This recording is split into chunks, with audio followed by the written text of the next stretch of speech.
Bienvenue dans Star Wars en direct, la voix du fandom Star Wars. Je suis aujourd'hui en compagnie de Raphaël Gonneau. Comment ça va, Raphaël ? Tout va bien, je suis encore vivant. Donc absent depuis quelques mois sur Star Wars en direct, mais toujours à l'écoute et toujours fidèle. Et moi, vous m'aurez reconnu, je suis Sébastien Galano. Et aujourd'hui, on va pas forcément parler d'un sujet des plus joyeux, parce qu'on va parler du décès de Dave Prose, alias Dark Vador, et de Jeremy Bulloch, alias Boba Fett. On n'avait pas fait d'émission sur eux au moment de leur décès, et moi je trouve que c'était important quand même de leur rendre hommage le temps d'une émission, parce que on a fait une émission sur Carrie Fisher, sur Kenny Baker et sur Peter Mayhew, donc il n'y a pas de raison qu'on n'en fasse pas sur Dave Prose et sur Jeremy Bulloch, notamment vis-à-vis de leur activité dans la communauté et dans le fandom, et de leur sympathie, notamment pour Jeremy Bulloch surtout, parce que lui il était vraiment un des fans favorites. Voilà. Moi je pense que c'est important de parler de ce qu'ils ont fait pour la communauté, de revenir un peu sur leur parcours. Mais en attendant, on va vite faire un petit WhatsApp. Raphaël, toi, quoi de neuf concernant Star Wars ? Alors, comme j'étais absent assez longtemps, ce qui ne m'a pas empêché d'aller commander un peu partout à travers l'Europe et le monde, j'ai découvert que les douanes avaient avaient durci leur contrôle.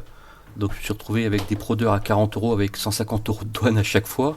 Donc là je suis un peu plus de recalibrer tous ces achats-là. J'ai acheté pas mal de R2D2, ça pourra surprendre certains d'entre vous. Mais j'ai quand même ralenti un peu les achats, parce que la production a été particulière aussi. Avec tous les films qui arrivent et toutes ces choses-là, je trouve qu'il y a un petit déséquilibre entre les annonces de jouets et puis ce qui est disponible. Et puis entre nous, t'en as pas pendant un mois et après t'as une avalanche de figurines qui t'arrive d'une série quelconque. Donc c'est vrai, c'est un peu compliqué à suivre, mais toujours aussi agréablement surpris de voir la quantité, le volume d'objets. Donc moi, ça s'est limité à l'achat de droïdes pour cette saison. Et moi me concernant, j'ai acquis mon 13e autographe d'Harrison Ford. En fait, il avait fait un private signing au mois de janvier. Et j'ai commandé une photo signée à la fois par Harrison Ford et par Billy Dee Williams. Donc c'est une photo en noir et blanc sur le tournage de l'Empire contre-attaque. Et tu parlais des douanes, mais j'avais très peur des douanes aussi, parce que je crois que c'est 20%. Donc ça m'aurait fait 200€ de douane à l'arrivée. Et je ne sais pas par quelle chance, je suis passé par les mailles du filet. Donc voilà, j'ai échappé à la douane, j'en ai eu pour 0€ et je suis très très content. Bon, on va reparler plus sérieusement, on va passer en hyperespace et on va parler de Dave Prose et Jeremy Bulloch. Oh crap! Prepare to jump into hyperspace on my mark. All right, stand by.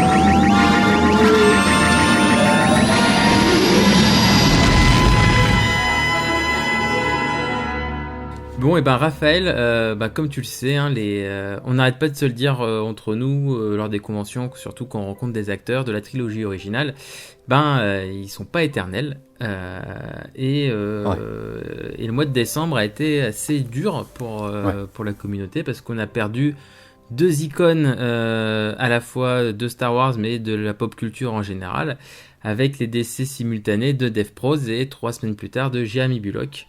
On savait qu'ils n'étaient pas en très bonne santé, c'est triste à dire, mais moi je savais que dans les prochains décès ce serait un des deux, ou si ce n'est les deux, voilà. Ça c'est hélas confirmé. Donc on va revenir premièrement sur Dave Prose, et après on va revenir sur Jeremy Bulloch. Donc déjà toi, on va revenir dans le détail après, mais déjà juste comme ça, est-ce que tu as déjà rencontré Dave Prose, toi ? Oui, j'ai rencontré plusieurs fois. Oui, puis en plus je l'ai rencontré dans des événements assez agréables, quoi. C'est des conventions qui étaient relativement à l'échelle humaine, des petites conventions en fait. Dave Prose était invité, mais je pense que les gens dans le public ne savaient pas qui c'était. D'accord. Donc c'était l'avantage qu'on a eu sur ces événements-là, qui avaient lieu à Mâcon, qui était une très belle convention qui a lieu à Mâcon, qui est relancée depuis une année. Je l'avais rencontré aussi à Metz, au Kinéopolis à l'époque, où en fait la difficulté sur Dave Prose, c'est que j'avais beaucoup d'a priori, parce que beaucoup de personnes me disaient des choses assez désagréables sur sa façon d'être et de se comporter vis-à-vis des fans. Ça, on va y revenir juste après. Mais Ouais. on va parler de nos témoignages de leur rencontre. Mais Ouais. avant, on va faire un petit récap de leur parcours. Ouais. Donc pour DevPros, alors déjà DevPros nous a quitté le 28 novembre 2020. Voilà. Donc DevPros est décédé le 28 novembre de l'année dernière, en 2020. Et il a commencé sa carrière en tant que videur de boîte de nuit.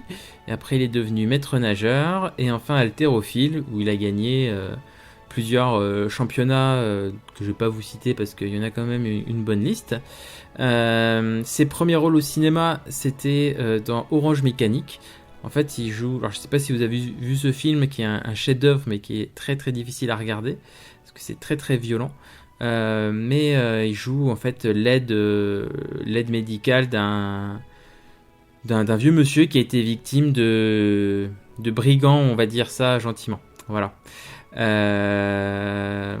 Ensuite, il a continué sa carrière en jouant le monstre de Frankenstein pour 2 films. Et en dehors de quelques caméos au cinéma, il est connu aussi pour avoir été le coach sportif de Christopher Reeves sur les films Superman. Voilà. Donc si Christopher Reeves a pu gagner, je crois, ses 14 kilos de muscles en 2 mois, c'est grâce à DevPros. Et le rôle le plus important de DevPros en dehors de Dark Vador, c'est celui du Green Cross Codeman. Oui. Alors pour ceux qui ne connaissent pas, le Green Cross Crossman, c'est pas un cousin de Iron Man. Non. En fait, c'est le super-héros de la sécurité routière pour les enfants en Angleterre. Alors en fait, voilà, il y avait une campagne de sensibilisation de la sécurité routière qui a été lancée en Angleterre. Pour apprendre notamment aux enfants à traverser la route en toute sécurité, et ils avaient décidé pour humaniser un peu ça dans la campagne de représenter ça par un super héros donc joué par DevPros. Donc imaginez-vous DevPros avec des collants blancs et une cape verte avec une grosse croix verte sur le torse.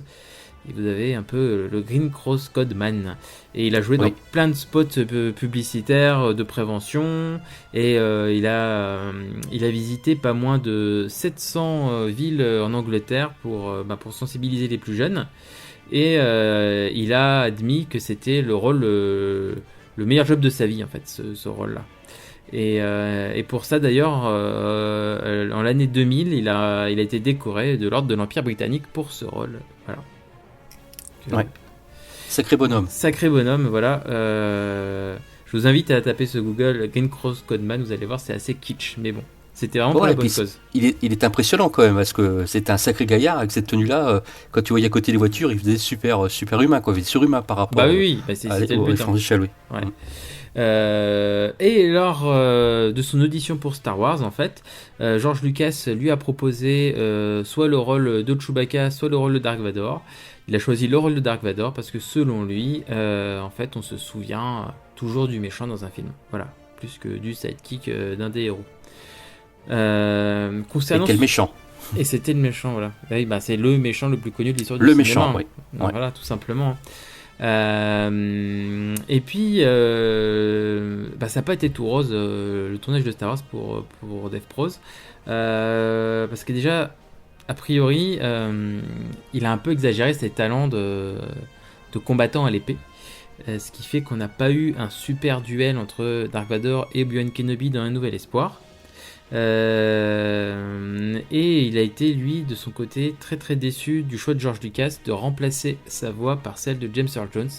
Il l'avait un peu mauvaise parce que, comme il le disait dans certaines interviews, moi j'étais sur le plateau, j'apprenais mon texte comme n'importe quel comédien, je le récitais avec la tonalité et le ton comme n'importe quel comédien, et a priori, lors du tournage, il n'était pas au courant que sa voix serait remplacée. Voilà. Alors que ça semblait évident pour George Lucas. Donc il y a des petits problèmes de communication. La situation va continuer à se tendre un peu avec l'Empire contre-attaque. Parce que DevPros parle beaucoup à la presse a priori, et de temps en temps il lâche quelques spoilers de manière volontaire ou pas, je ne sais pas. George Lucas voulait vraiment préserver le secret du Je suis ton père, et donc du coup lui lors de le tournage de la scène, il n'a pas eu à lire cette phrase, il a lu c'est Obi-Wan qui a tué ton père. Et voilà, donc il a été un peu vexé qu'on l'ait pas mis un peu dans le secret, parce qu'encore une fois dans une interview il disait non mais si je l'avais su je l'aurais joué un peu différemment. Et au-delà de ça, il a aussi été remplacé sur toutes les scènes de combat qui ont été données à Bob Anderson, qui est un cascadeur professionnel. Les échanges qui demandaient le plus de chorégraphie durant le duel, c'est pas lui derrière, quoi. Voilà. Ouais. Clairement pas. Ouais. Et la situation, voilà, va encore empirer sur le retour du Jedi. Là, a priori, voilà, c'est vraiment le minimum syndical de la cordialité entre George Lucas et Dave Prose et les producteurs et toute l'équipe, quoi. Et c'est toujours Bob Anderson qui fait les scènes de duel contre Luke dans le film. Et surtout là, non seulement voilà, c'est toujours pas lui qui fait la voix de Dark Vador, mais lorsque Dark Vador enlèvera son casque, ça ne sera pas son visage, mais celui de Sebastian Shaw. Alors là, je peux vous dire que Dave Prose, il l'a mauvaise de chez mauvaise. Et à partir de ce moment-là, je crois que la situation de George Lucas restera tendue jusqu'à sa mort, en fait. C'est ça qui est triste. Ce qui est surprenant, c'est que pour une grande partie des fans qui sont pas très accros entre guillemets à connaître tout l'historique de ça, pour eux Dark Vador reste Dark Vador, quoi, tu vois. Pour eux c'est Dave Prose.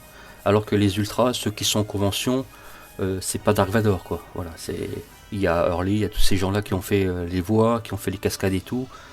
Donc c'est vrai qu'un seul personnage peut être fait par 4 ou 5 autres personnages dans les films, donc c'est vrai que c'est un peu compliqué son existence aussi. Voilà. Mais Dave Prose, je veux dire, quand vous regardez les films, la majorité du temps, c'est Dave Prose sous le costume. Voilà. Mais après tu dis voilà, Boba Fett, on en parlera tout à l'heure, mais c'est pareil. Et plus récemment, dans The Mandalorian, le Mandalorian, vous avez Pedro Pascal qui fait la voix, vous avez Brendan Wayne qui fait peut-être 80% des scènes sous le costume, donc un peu comme Dave Prose, et vous avez Latif Crawler qui fait toutes les cascades. Donc vous avez 3 personnes pour faire un même personnage, quoi. Et... Ouais, puis je pense aussi que c'est dans la culture maintenant. On prend le meilleur de chacun et on associe. C'est ça. Alors qu'avant, on ne pouvait pas faire toutes ces choses-là. Maintenant, les nouveaux supports, les médias le permettent.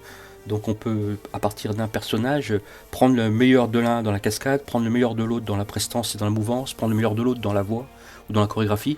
Et c'est vrai que c'est une habitude qu'on n'avait pas avant. Ouais. Avant, le méchant était toujours méchant, il savait faire du revolver, il savait tirer, faire toutes ces choses-là. Là, c'était aussi une révolution dans l'univers Star Wars qu'avait amené George Lucas aussi. Voilà, il faut pas avoir trop d'ego, parce que Dave Prose, a priori, avait quand même son ego.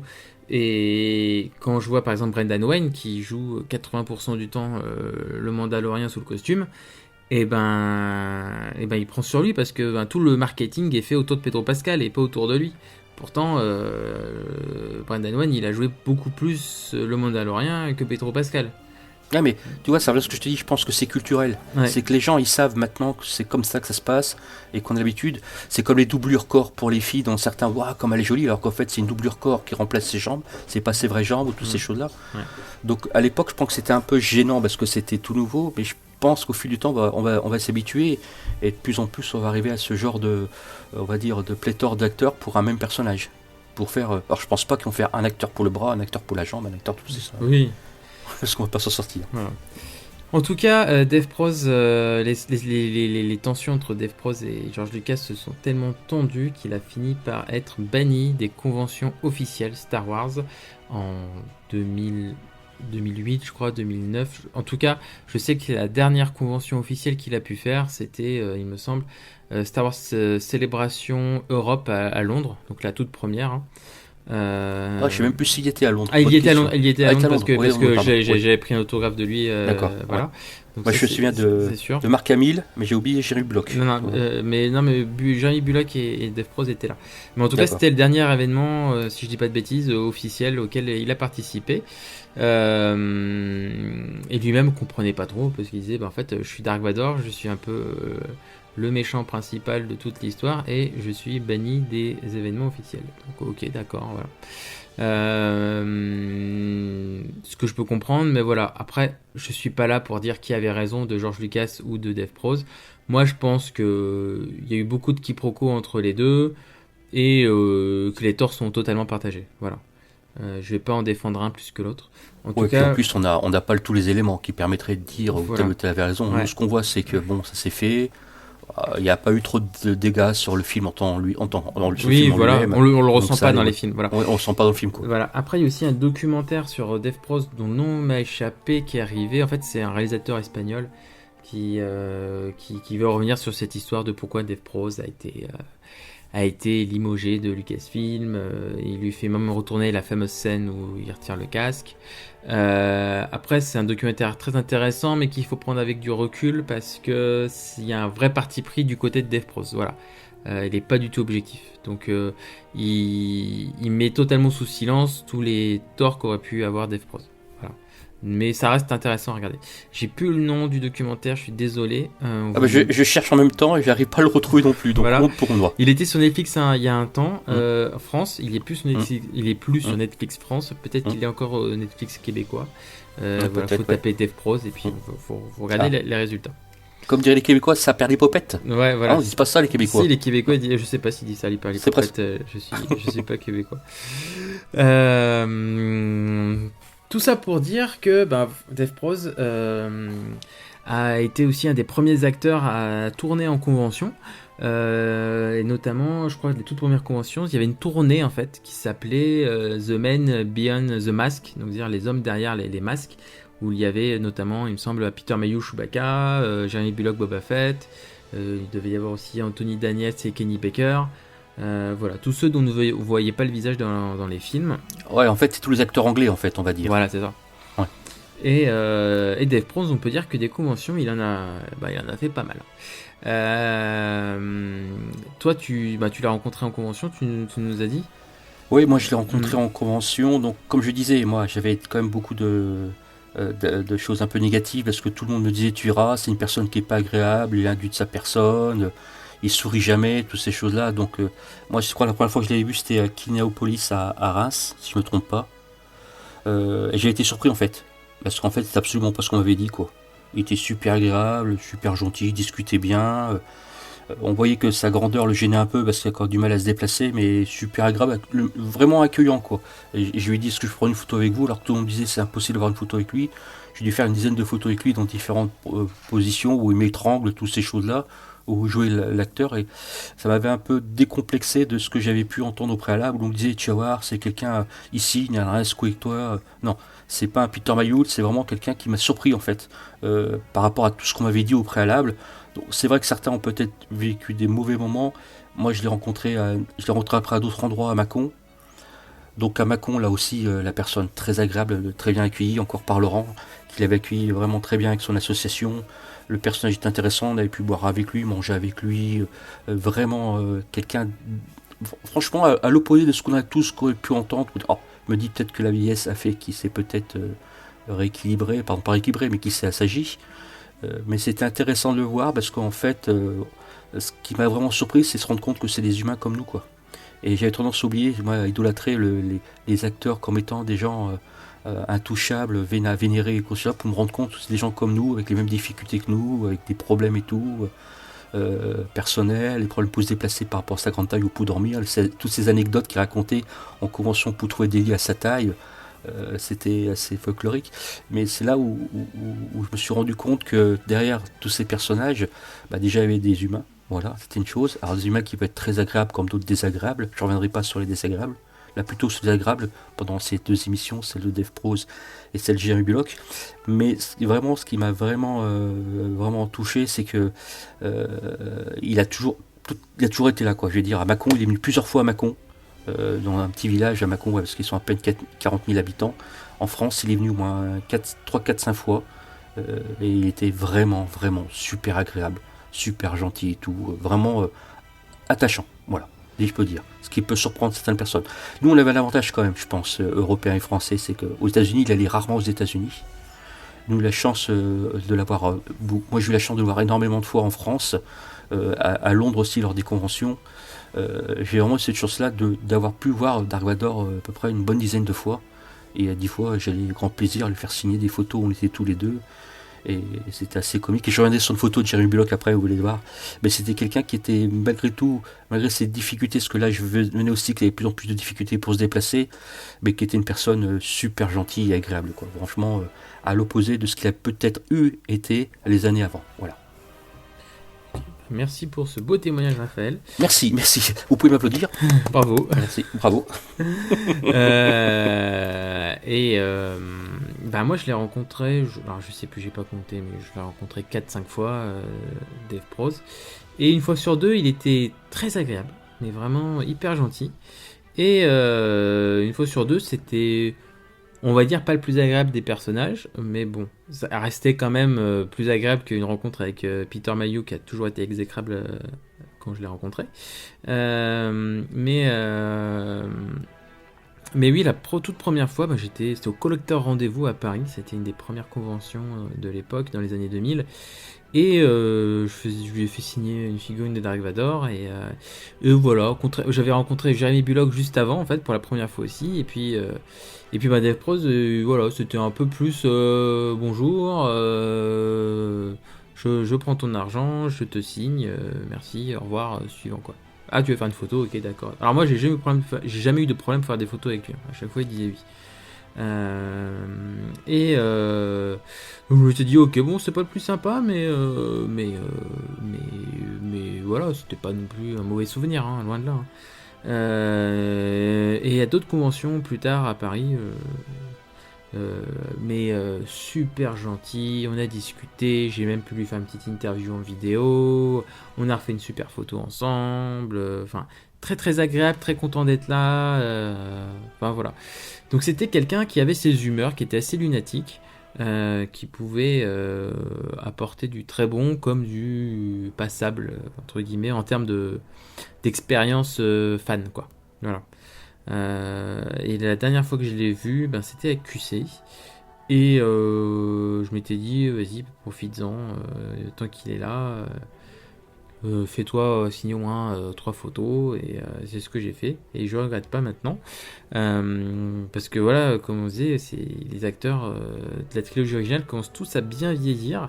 Ils sont vraiment plus tout jeunes. Donc voilà, quand on a la chance de les voir, faut en profiter.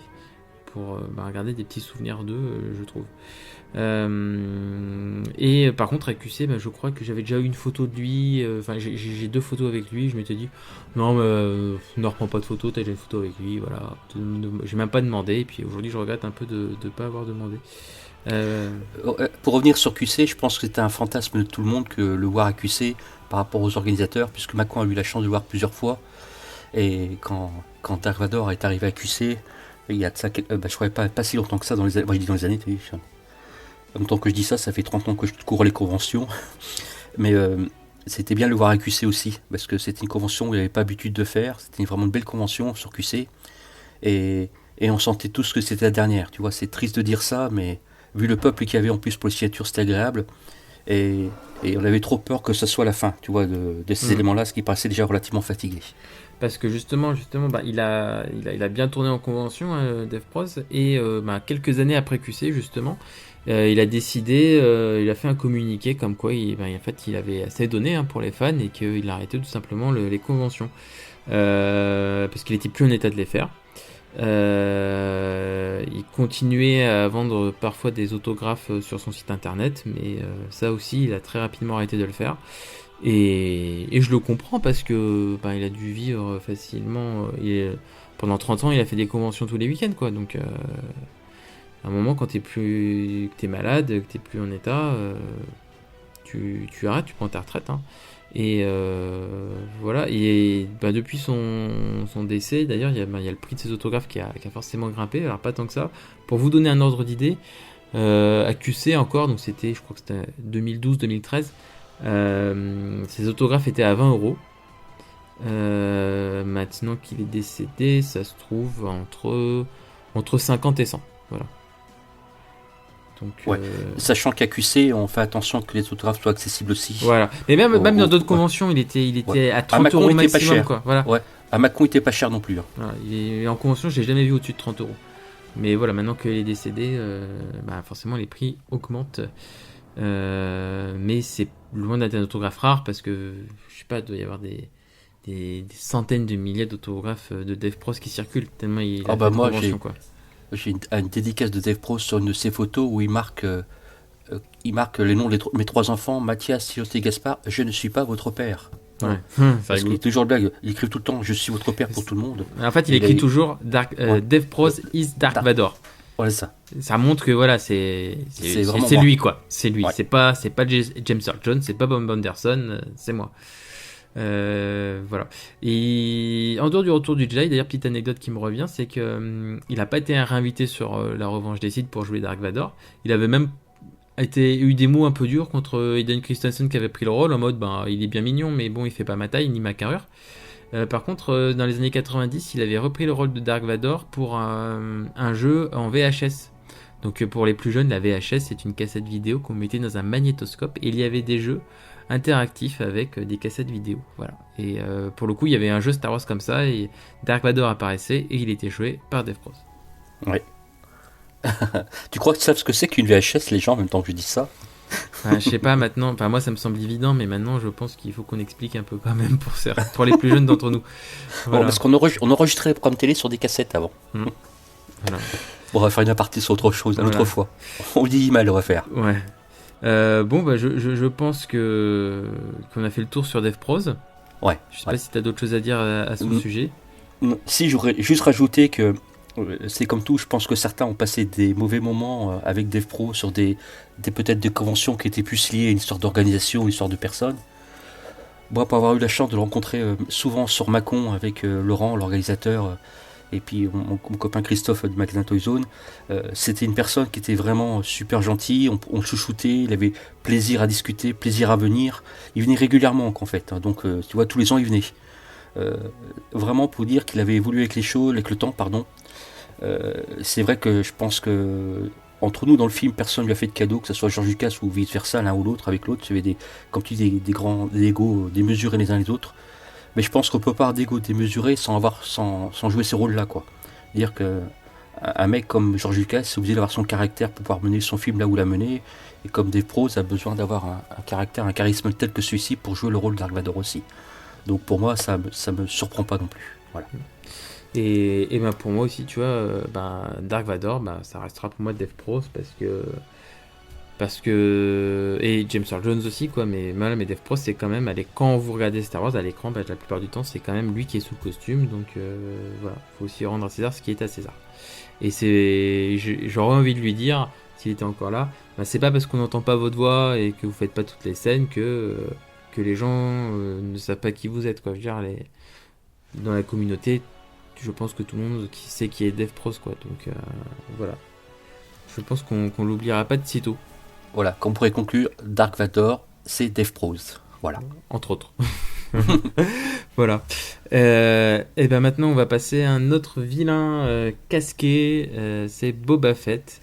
Voilà. Moi, personnellement, alors Jeremy Bulloch, lui, est décédé le 17 décembre. Et je savais déjà qu'il allait pas bien. J'avais lu plein de choses sur internet, de gens qui le côtoyaient, qui l'ont côtoyé jusqu'à la fin et qui disaient tous vraiment que la forme n'était plus là. Et en fait il avait la maladie il est mort de Parkinson, Jeremy Bulloch. Et surtout c'était un coup parce que quand je l'ai appris, parce que on venait de perdre déjà Dave 3 semaines plus tôt, et là c'était vraiment coup sur coup quoi, parce que voilà, moi je m'attendais à ce que Jeremy Bulloch soit sur la fin, mais qu'il parte pas aussitôt quoi. Enfin voilà, ouais. C'était un peu... Ouais, parce que Jeremy Bulloch a toujours eu une meilleure santé que Dev Pros. On va comparer 2 instants pour revenir un peu sur Jeremy Bulloch. Comparé l'un avec l'autre, c'est vrai que Jeremy Bulloch était quelqu'un de plus dynamique, plus agréable. Et comme tu dis, il faut pas dissocier Jeremy Bulloch et de son épouse, qui était tout le temps avec lui en convention. C'est une personne qui était adorable, qui parlait très bien français en plus. On discutait souvent ensemble.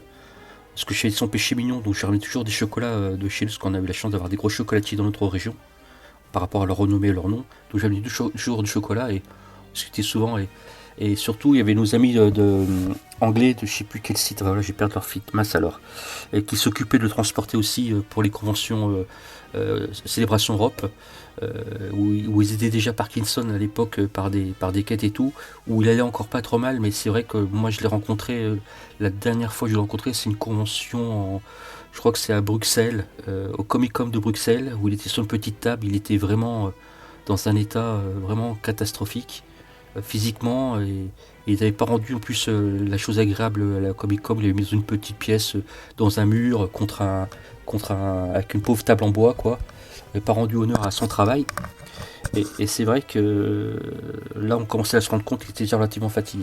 Ouais. Alors Donc, avant oui, de pardon. continuer, parce que comme pour DevPros, on va faire un petit récap de la carrière de Jeremy Bulloch, et après on va revenir plus en détail sur nos expériences avec lui. Je m'excuse. Non mais t'inquiète pas Raphaël, t'as pas de problème. C'est le cœur, allez je laisse. Je ferme le micro. Non. Alors, mais ça va être très rapide, hein. Alors voilà, pour resituer Jeremy Bulloch, lui, il a commencé sa carrière dans les années 60 dans des comédies musicales, voilà, et il a continué à la télévision dans des soap-opéras sur la BBC. Et il s'est fait repérer, et pour la petite anecdote, c'était aussi le demi-frère de Robert Watts, qui était le producteur exécutif sur l'Empire contre-attaque et le Retour du Jedi, et producteur sur la trilogie Indiana Jones. Donc ça aide un peu d'avoir dans sa famille quelqu'un qui est déjà bien placé chez Lucasfilm. Et quand il a eu le rôle, voilà, George Lucas lui a dit bah voilà, c'est un petit rôle, mais voilà, j'espère que tu vas quand même t'amuser à le faire. Je crois que même que George Lucas s'était excusé de lui donner un si petit rôle, voilà. Et je pense qu'il savait pas encore toute l'aura qu'il y aurait autour de Boba Fett. Et après, voilà, Jeremy Bulloch va reprendre le rôle pour le Retour du Jedi, et après continuera sa carrière en faisant quelques apparitions dans des séries télé. Et fait amusant, c'est un gros collectionneur des produits dérivés sur Boba Fett. Il avait une pièce chez lui où il y avait vraiment que des produits dérivés Boba Fett, des peintures, des figurines, des statuettes, des photos, enfin tout. Tout ce qui existe sur Boba Fett, il avait vraiment une vraie grosse collection sur son personnage, qui est rigolo. Et contrairement à Dave Prost, qui avait quand même son ego, Jeremy Bulloch, c'est quelqu'un de très humble et qui a toujours dit, en fait, les gens sont pas fans de moi, les gens qui viennent me voir sont fans de Boba Fett. Et si j'avais pas cette armure, jamais je serais là en convention à signer des autographes. C'est vraiment le design, le look de Boba Fett qui fait que les gens sont là en convention. Mais voilà, le personnage a plus de crédit que moi l'avoir joué, quoi. Voilà. Donc je trouve que c'était quelque chose de très humble de sa part de dire ça. Voilà. Et comme Dave Proz, il a tourné dans énormément de conventions, Jeremy Bulloch. Il a fait la fameuse tournée aussi, voilà, The Man Behind the Mask. Et moi, je me souviens qu'en France, un jour, il y avait la librairie Arkham, qui n'existe plus, qui avait organisé à Paris une séance de dédicace avec Dave Proz et avec Jeremy Bulloch. Donc moi je devais avoir 16 ans à l'époque, et je m'étais dit je vais louper ça, mais c'est l'opportunité d'une vie, mais plus jamais Boba Fett, Dark Vador feront une convention ensemble et tout. C'était très frustrant de ne pas pouvoir y aller, et je ne me doutais pas encore qu'à l'époque en fait qu'il faisait des conventions tous les week-ends, et que à cette époque-là, dans les années 2000, il venait au moins une fois par an en France faire des autographes. Donc voilà, c'était la petite anecdote. Et la première fois que j'ai rencontré Jeremy Bulloch, c'était aussi un collector rendez-vous à Paris. Donc pour remettre dans le contexte, c'était une des premières conventions qui existait tout court sur Paris pour la pop culture. Et il était adorable, il était super gentil. Et en fait, vous aviez beau être le 136e fan qui voyait dans la journée, et bien il faisait en sorte que vous sentiez que vous étiez unique, que vous étiez quelqu'un d'important. Et il tenait à prendre le temps avec tout le monde, à discuter, à faire une photo. Il demandait bien où est-ce qu'on voulait se faire signer, l'autographe, sur les photos, sur les figurines, bref. C'était quelqu'un d'une douceur extrême, et j'ai toujours eu d'excellents souvenirs avec lui. Tout le temps.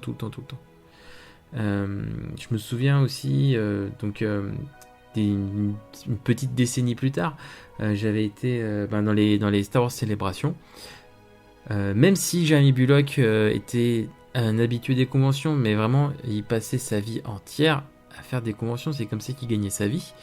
Et donc c'était peut-être même l'acteur le moins rare en convention, il a dû signer encore plus d'autographes que Dave Prose. Et pourtant, au Star Wars Celebration, il y avait toujours une file d'attente énorme à sa table pour avoir un autographe de lui. À la fois parce que voilà, le personnage de Boba Fett est ultra populaire, mais l'acteur l'était devenu tout autant parce qu'il il a vraiment une réputation de personne adorable. Et j'ai jamais vu un acteur dont on a fait les louanges de manière unanime sur internet, quoi. Il n'y a que Jeremy Bulloch où 100% des avis sont positifs, j'ai envie de dire. 100%, ouais, si on pouvait mettre 200, on mettrait 200. Hein. Mm. Moi, je l'ai rencontré, alors attends, je calcule avec la petite tête, il y a à peu près 25 ans. Je l'ai vu sur Paris aussi, lors de différentes conventions. Je l'ai vu aussi pour la première fois, je crois que c'était la première fois qu'on faisait des dédicaces à QC. C'était lui qui était venu. Une personne très agréable, mais vraiment accessible. Tout ce que tu viens de dire, quoi. Je vais pas faire répéter une seconde fois ce que tu as prononcé, mais c'est vrai que c'est une personne vraiment accessible, une très belle signature. Sa signature était vraiment superbe. Calligraphiquement, elle rendait bien, elle était propre. Comme Anthony Daniel, je prends des gens qui font des très belles signatures, qui est assez lisible. Or que Jeremy Bulloch à 10 mètres, quoi, comme signature. Et toujours un mot gentil, il parlait français, toujours pas un mot de travers, il s'était vêtement photographié, il acceptait tous les cadeaux, il discutait avec toi. Il pouvait discuter 5 minutes avec toi, mais il savait que la personne qui était derrière allait aussi passer 5 minutes avec toi, donc on n'était jamais déçus. Et surtout, moi, ce qui m'a vraiment surpris, c'est que, entre nous, un personnage, pas secondaire, je veux dire, mais un personnage atypique, ait pu avoir une telle communauté, quoi. C'en est vraiment surprenant. Je veux dire, je regarde les collectionneurs de Boba Fett, avec surtout les jouets sont relativement rares sur certains modèles de figurines, mais tout ce qu'il a pu être derrière, quoi. Si tu veux, on a vraiment associé le personnage derrière, et en fait, le personnage de chasseur de primes, avec un visage aussi pétillant et aussi agréable, ça a surpris un peu tout le monde, quoi. Alors que Dark Vador, comme assez impressionnant, Dave Prose était comme physiquement assez impressionnant. Dave Prose c'est quelqu'un académique dans le sens de sa formation, quelqu'un de très gentil, de très posé, et c'était vraiment un plaisir de le voir. Et il essayait toujours de se rappeler de toi, mais même s'il se rappelait pas de toi, le sourire et le petit mot faisait que tu étais vraiment sous le charme. Voilà. Vraiment une forte personne agréable. Ouais. Non, mais lui, c'est un des plus beaux souvenirs de rencontre d'acteurs que j'ai eu en convention. Et adorant Boba Fett, à chaque fois qu'il passait en France, je n'hésitais pas à faire signer une photo différente à chaque fois. Heureusement que je faisais signer des photos différentes, sinon ce serait un peu bizarre. Et qu'est-ce que je voulais dire Ça s'appelle le trou dormant, non? Quand on a un trou de mémoire. Ouais. Non, Place un mot magique, ça peut être retrouver ta mémoire. Oui, oui. Ouais, ce que je veux dire, c'est que, comme tu le disais, dans ces dernières années, on sentait qu'il y avait vraiment qu'il était fatigué. Moi, c'est quand je l'avais vu avec QC, où il y avait une vraie différence par rapport à la dernière fois que je l'avais vu. Je l'avais vu en 2013 à Célébration Europe ASN, et je me souviens que j'étais le premier de la journée à aller le voir à sa table pour faire un autographe, donc j'étais très content. Et il était encore en forme. Et ce qui était bien, c'est que lui, il signait les autographes debout. C'est qu'il n'aimait pas rester derrière une table et garder cette distance un peu avec les fans. Lui, ben, il était debout devant sa table, il te serrait la main. Il se mettait à ta place, en fait. Il se mettait à ton niveau. Tu étais son égal. Et les interactions n'en étaient que meilleures, en fait. Contrairement à un acteur qui attend patiemment derrière sa table, où des fois ça peut avoir l'air un peu déprimant. Et quand je l'ai revu quelques années plus tard à QC, bah, j'ai l'impression qu'il avait pris 10 ans dans la gueule, quoi. Il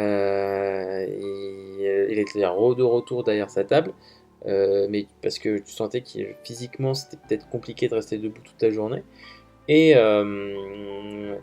il commençait à perdre un peu la mémoire. C'est triste, hein, mais voilà, je sais qu'il y avait des gens et ben, ils se trompaient dans leur nom, donc du coup il fallait qu'il re-signe avec le bon nom. Et même dans sa calligraphie quand il signait, tu sentais que ça tremblait un peu plus, voilà. Donc on le sentait un peu affaibli.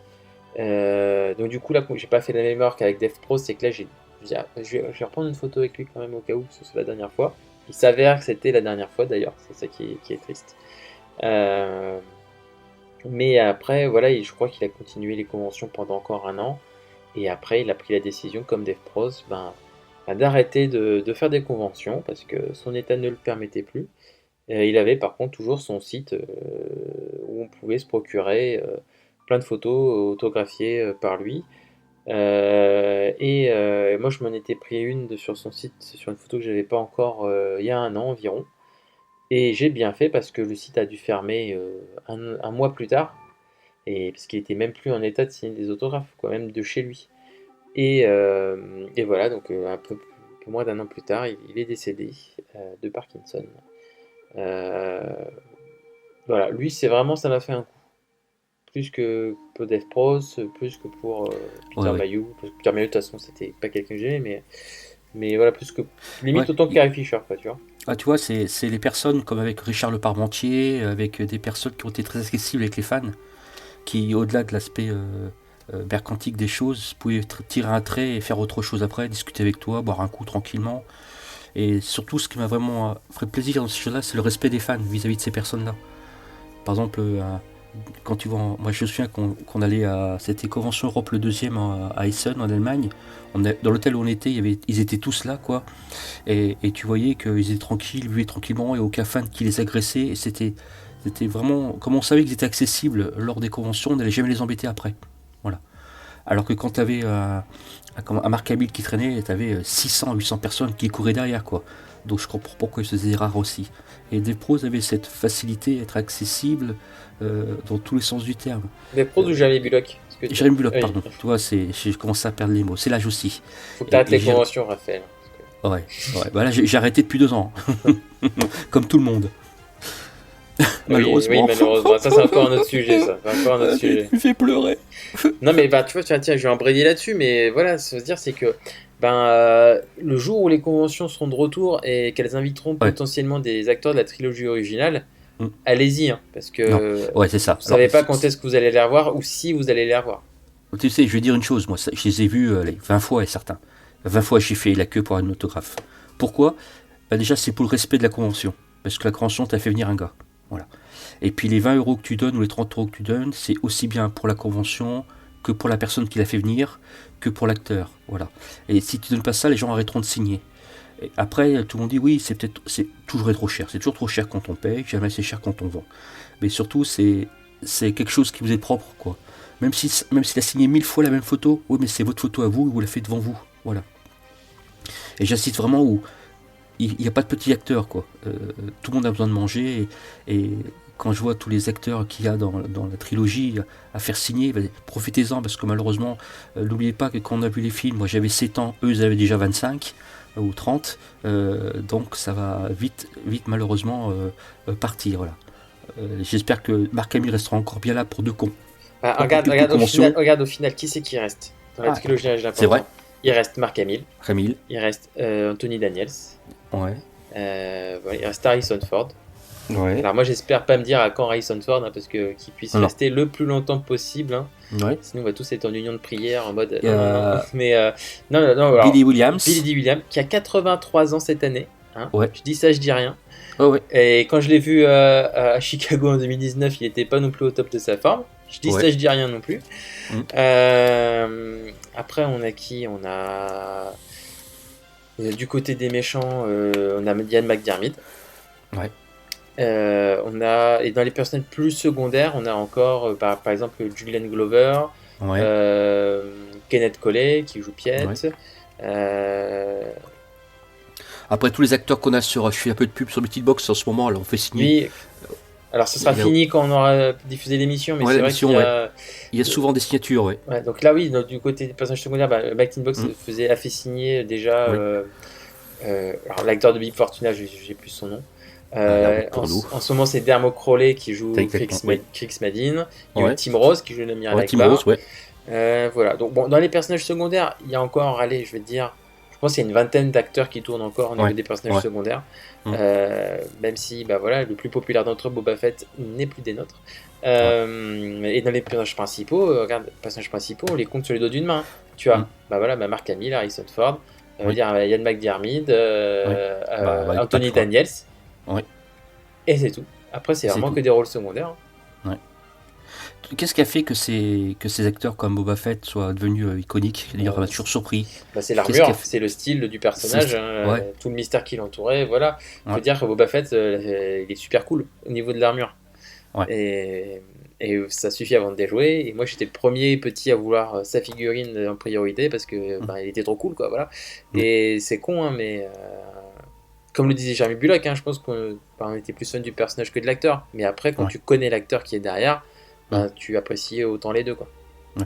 Ouais, je me souviens quand j'étais petit, pour moi, derrière, il n'y a pas des acteurs, quoi. Tu vois, j'avais pas cette imaginaire. C'est que je voyais les personnages, j'avais 7 ans, tu vas me dire. Et quand je les ai vus au cinéma, pour moi, c'était vraiment des méchants. C'était soit des marionnettes ou des choses comme ça, on pouvait pas mettre un humain derrière, tu vois. Mm. Et ça m'a fait rire plus tard, quand j'ai vu qu'il y avait des gens réels et tout, ça m'a fait. Lors de la deuxième, je dis, ah ouais, quand même, je vieillis bien. Bon, écoute, Raphaël, je crois qu'on a fait le tour aussi sur Jérémy Bulloch. Toi, tu as autre Oui. chose à rajouter à son sujet? Non, 40 personnes. Voilà.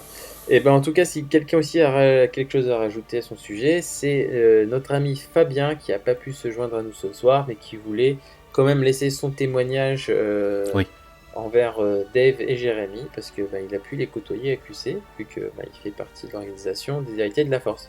Donc tout de suite, je laisse la parole à Fabien. Bonjour à tous, ici Fabien pour Star Wars en direct. Tout d'abord, merci à Seb et Raphaël de nous donner la parole pour l'émission concernant la disparition donc, de Dave Proz et Jeremy Bulloch. Je vais commencer par Dave Proz. Je l'avais rencontré une fois il y a très longtemps lors d'un événement parisien, donc j'ai pas grand chose à dire. L'année où il était venu à QC, malheureusement, j'étais pas là, donc la seule chose que je dirais, c'est que quoi qu'il arrive, il incarnait Dark Vador, et puis pour le grand public, c'était quand même toujours important, et on a eu des retours médiatiques l'année où où nous l'avions accueilli à Génération Star Wars et Science Fiction, où on voyait que c'était quand même toujours quelqu'un d'important, parce qu'il incarnait toujours le personnage, le vilain le plus célèbre du cinéma. Donc forcément ça avait une certaine aura, et on m'a dit quand même du plus grand bien sur la personne qui était Dave Proz. Là où je voulais un peu plus m'étendre, c'était par rapport à Jeremy Bulloch, par contre, parce que j'ai eu la chance de le rencontrer plusieurs fois. Jeremy Bulloch, ça a été le premier acteur qui est venu à QC en 2003 pour Génération Star Wars et Science Fiction, et c'est la première année que j'ai pu aller à une convention. En fait, je suis allé à la convention, j'ai découvert la convention de QC cette année-là, en 2003, parce que il y avait justement un acteur qui venait pour la première fois. Ça m'a donné envie d'aller voir ça, et je suis tombé dans le chaudron des conventions, on va dire, je me suis inscrit tout de suite après auprès de l'association. J'ai voulu m'engager auprès de l'association, donc quelque part il a une place un peu importante aussi dans ma vie de fan. Puis j'avais eu l'immense privilège après de l'avoir invité moi-même, en fait. Enfin, c'était moi qui m'étais occupé de le réinviter à QC quelques années plus tard, en 2014 si je dis pas de bêtises. Et c'était une très belle rencontre, que ça soit avec lui ou sa femme Maureen. C'est des gens qui sont absolument adorables, qui sont très bienveillants avec tout le monde, qui étaient super gentils avec les fans, qui étaient prêts à discuter un petit peu, à faire des photos de façon sans aucun problème avec les plus jeunes, etc. Et c'était quelqu'un de très bienveillant. Je l'avais revu en 2016, je crois 2016 ou 2017 à la Comic-Con à Montréal. J'avais trouvé qu'il avait pris un petit coup de vieux, en fait. Il parlait beaucoup moins, il avait du mal à entendre.